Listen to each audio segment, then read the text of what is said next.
یہ کام رکنا ہے اور افغان طالبان کو روکنا ہے. تو یہ میرے نقطہ نگاہ سے تو یہ صورتحال ہے جس کو ہینڈل کرنے کی ضرورت ہے.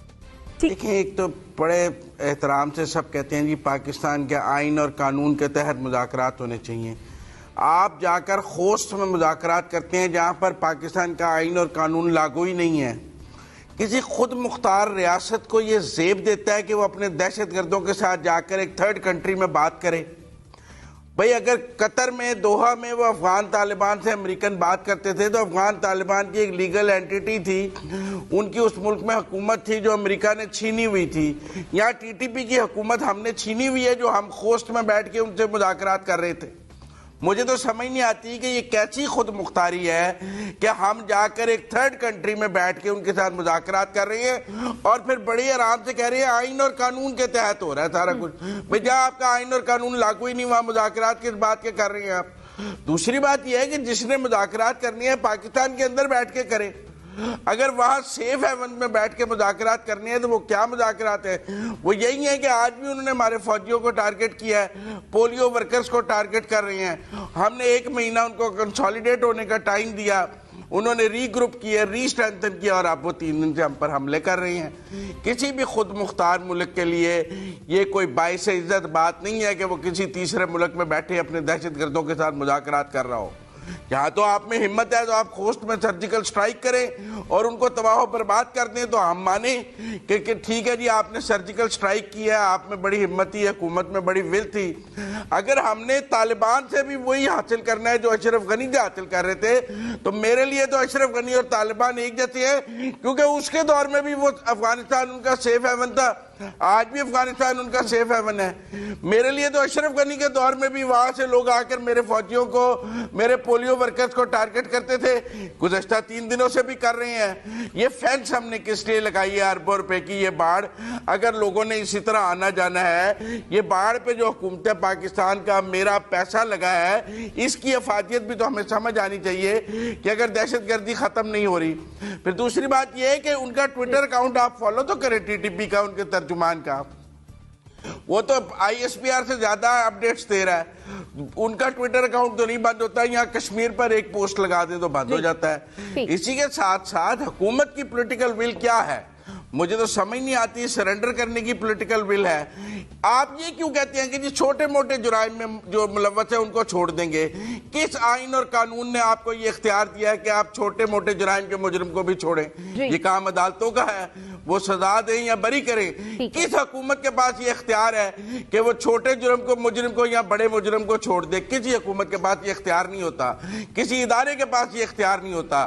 اس سے پہلے بھی جو لوگ بھاگے ہیں ہماری جیل سے یا کہیں سے، وہ ہمارے مجرم ہیں اور اگر ہم ان کو دوبارہ نہیں پکڑ سک رہے تو یہ ہماری کوتاہی ہے. تو جو جنرل صاحب فرما رہے ہیں بالکل درست فرما رہے ہیں کہ ہمیں بالکل کلیئر ہونا چاہیے، لیکن ہماری حکومت کلیئر نہیں ہے، ہم کلیئر نہیں ہیں. جب وزیر اعظم دوسرے دن ہی کہہ رہے ہیں کہ وزیرستان ہو یا بلوچستان ہو ہم بات کے لیے تیار ہیں، ہم بات صرف سیاستدانوں سے نہیں کریں گے باقی سب سے کریں گے، تو یہاں تو بات کرنے کا جذبہ ہے اور ان کو کہا جاتا ہے کہ ہمارے آپ مذاکرات کرائیں اور خوست میں مذاکرات بھی ہوتے رہیں. میں نہیں سمجھتا کہ ہماری گورنمنٹ اتنا کیٹیگوریکل ہو کر جس طرح جنرل صاحب چاہ رہے ہیں بات کرے گی، کیونکہ افغان طالبان ان کو نہیں چھوڑنے والے.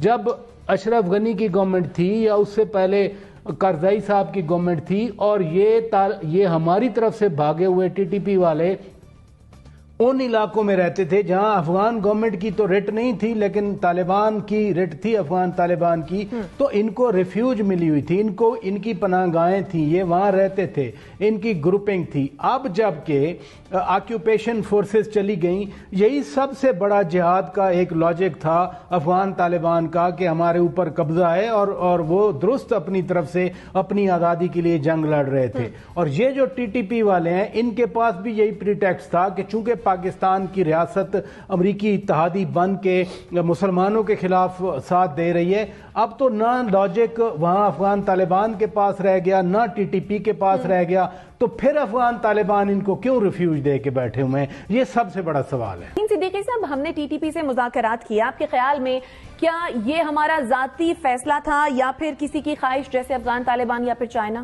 آپ یہ دیکھیں کہ میں تو جو ان کے ساتھ مذاکرات ہو رہے اور ایک دم سے اعلان کر دیا گیا تھا، ہر بندہ ششدر رہ گیا تھا کہ آپ کس طرح ٹی ٹی پی کے ساتھ مذاکرات کر سکتے ہیں جنہوں نے سب سے زیادہ پاکستان کو دہشت گردی کی جنگ میں نقصان پہنچایا، سب سے بڑا واقعہ اے پی ایس والا تھا، تو ان والدین کو ہم کیا میسج دیتے ہیں؟ تو ایک دم سے ان کے ساتھ مذاکرات کرنے کا اعلان تو ہونا ہی نہیں چاہیے تھا۔ ان کی طرف سے اگر کوئی معافی تلافی آتی یا وہ مذاکرات کرنا چاہتے تو اس پہ اپنا اسٹیٹ اپنا ریئیکشن دے سکتی تھی، لیکن بالکل ایک نیچے لگ کے کہہ دینا کہ ہم ٹی ٹی پی سے مذاکرات کرنے جا رہے ہیں، اس طرح تو پھر ہر گروپ اٹھ کے آ جائے گا، آپ ان کے ساتھ مذاکرات کرنے چلے جائیں۔ یہ کوئی ملک تو ہے نہیں جن کے ساتھ ہماری جنگ چل رہی ہے، یہ تو ایک دہشت گرد گروپ ہے، اور دہشت گرد گروپ کے ساتھ تو تبھی مذاکرات ہو سکتے ہیں جبکہ وہ ہتھیار پھینک دیں اور وہ خود معافی مانگیں گڑ گڑا کہ یا وہ مذاکرات کرنا چاہیں۔ ان کا تو بیان آ گیا تھا جی ہم تو مذاکرات کرنے پہ تیار نہیں ہیں، اور پھر ان کی جو ڈیمانڈز ہیں ہم تو ان کی کوئی بھی ڈیمانڈز